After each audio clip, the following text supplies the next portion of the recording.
But 20 years ago, and it's all come from this organic approach. No, the approach to start with was I had no money. Like, find out what works. Well, guess what? What worked? It was a thing that didn't actually necessarily mean you spent lots of money. It was like, get the knowledge. I mean, I'll go toe to toe with anyone in the world with the quality of our beef now. Yes. And lamb. And it's the same on the farm. I mean, we are a living, breathing, operational farm. Yep.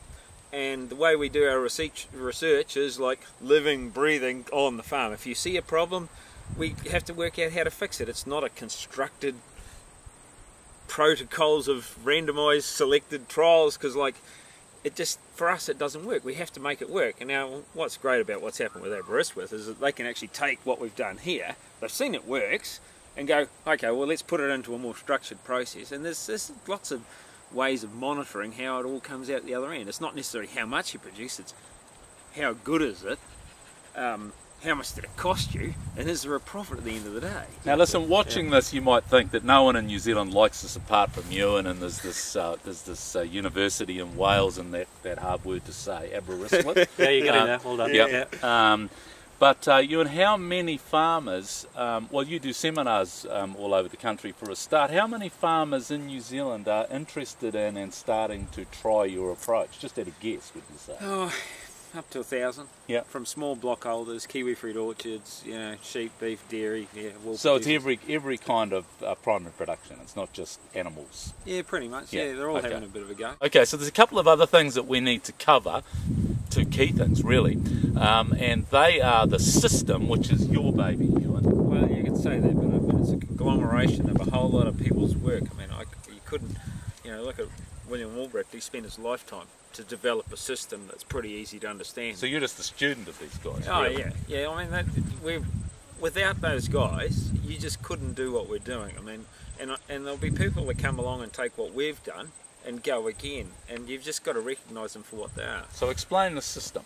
Well, basically, the soil is like a big fuel tank, okay? And if you work out how to fill the tank up properly in the right proportions, you'll get a bloody good car that'll run really well, high performance, for a long time with just a little bit of tinkering in it. Now that makes sense to me, but I'm no farmer. Is a farmer going to think that's too simplistic, or is that a pretty sensible way of thinking about it? Well, it depends what you mean simplistic. I mean N, P and K, is that simplistic? I don't know what you're talking about. Well, sorry. You know, I mean, well, you know, how do you get, you know, your cows are dying of milk fever and grass staggers in the springtime, and it's a calcium deficiency.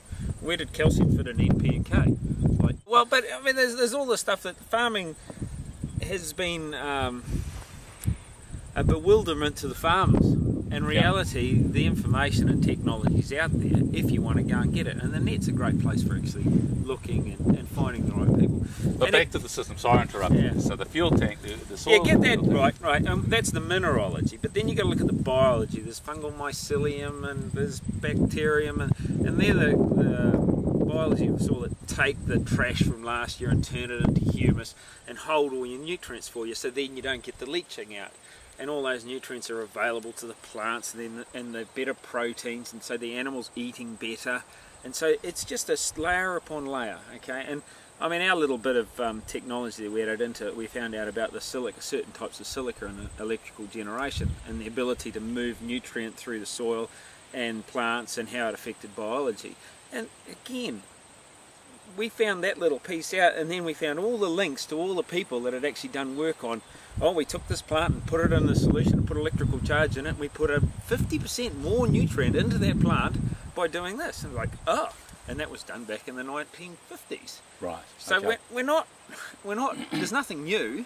I still haven't come across anyone that's found out about the electrical flow like we have so far, but I wouldn't be surprised. I won't be completely pissed off that we weren't the first one. Well, if you're watching this, by the way, you can easily click on a couple of the links on this site, and if you know something more than we do, or than Ewan does, and Philip knows about this, we'd like to hear what you've got to say. Yeah.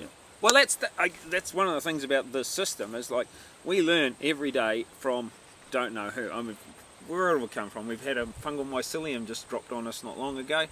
And I just talked a little bit before about Richard Olry's 64 elements for the mineral genetic code. Well, one of the ones that no one ever's heard of is an element called yttrium. And like, what the hell's that? And when you look in the human body, the only place you can actually find it is in the gut. And it's so important for finishing off the genetic sequence before it shoves it out through the lining and into the body. And there was an Israeli researcher that showed that when he put yttrium into the gut lining of trial animals, they lived 3 times longer than three times longer than the control. You know, and they only used 25% of the trace elements that the control animal had, because the genetic sequence could be finished every single time properly. Okay. Now we've stumbled across this fungal mycelium, and I already talked about different biology in the gut that made this yttrium available and how it worked. Well, we believe we've actually found one by accident, just because we keep looking, that actually does that job. And if you look at our cows and calves and that now, and I've got some blog stuff on my own site, you can have a look at our calves. 6 weeks after weaning, they're the cleanest I've ever seen. They're growing like hell. They're just happy as. And we were looking at them today. They they didn't even want to come through their feed break. They were so happy. Now, mate, you could see it with the different year groups as well. You know, 6 months, 12 months, 24 months. The difference between those was incredible. You know, the 12 month were looking like 24 months. It was just really had sped up the cycle incredibly, which well, let's just talk to huge. Philip, talk to the viewers about the research. Yep. Okay, so that's your baby. That's where you've taken this. Yeah. Well, we're doing again. You mentioned controls with looking at the guts in Israel. You're also looking at controls with the trials. So we're doing a whole series of small trial plots, and we're looking at testing against do nothing, doing the NPK system, doing a lime only system. So we're looking at all the different connotations you can have to basically ratify what we're already doing, to prove that what we're doing works. So we're doing that on a very small plot scale, but you know, for a farmer, to be honest, that's not a lot of use. As a farmer, you want to know, if you do it on a whole farm scale, have I got more cash in the bank at the end of the year? That's what it's about. Yep. Exactly. Is it a profitable way of farming? Well, yes, we believe it is. Ewan is showing it is. We're going to go and show it in the Northern Hemisphere, and different soil types, different production systems. We've got sheds everywhere, you know, with bad winters, and we're going to prove it works there as well. So we're doing small plots, big farms, and we're doing about 7 farms across Wales to go and prove it really does work. Now, you mentioned before about IBIS, the group at the university that's controlling this research. Did you say to me that they have got a pretty impressive record when it comes to grassland? And yeah, they have. I mean, they've been going sort of since the Second World War. Yes. And effectively they've built up a body of leading scientists there at the university. And the reason we've gone to those guys, apart from the fact that, you know, it's in Wales and the Welsh Assembly have been very, the government have been very, very forward-thinking in adopting this trial, is because they are well respected throughout the Northern Hemisphere. You know, when they say they've done some research and trials, other scientists and the peer appraisals will say, well, yeah, these guys do the job properly, and we respect what they said. And we actually, well, there's 2 questions that are unanswered. We'll pick that up and we'll look at it. So this is going to be a snowball. This isn't the first one, we hope. We hope that in 2014 we're going to be having further trials which are more off-farm. So we're taking the meat, we're taking the milk, we're going to spend that into the laboratory and see what the health benefits of this system with a more balanced nutritional system of the animal producing the end product comes out as. So we're going to work out through the supply chain then and start partnering with the retailers and the processors to see how we can actually get this available to consumers to improve their health and have benefits to society further and beyond. And you know, the world's our oyster, really. I mean, I'm just so impressed with the way that our government has adopted this to trial it.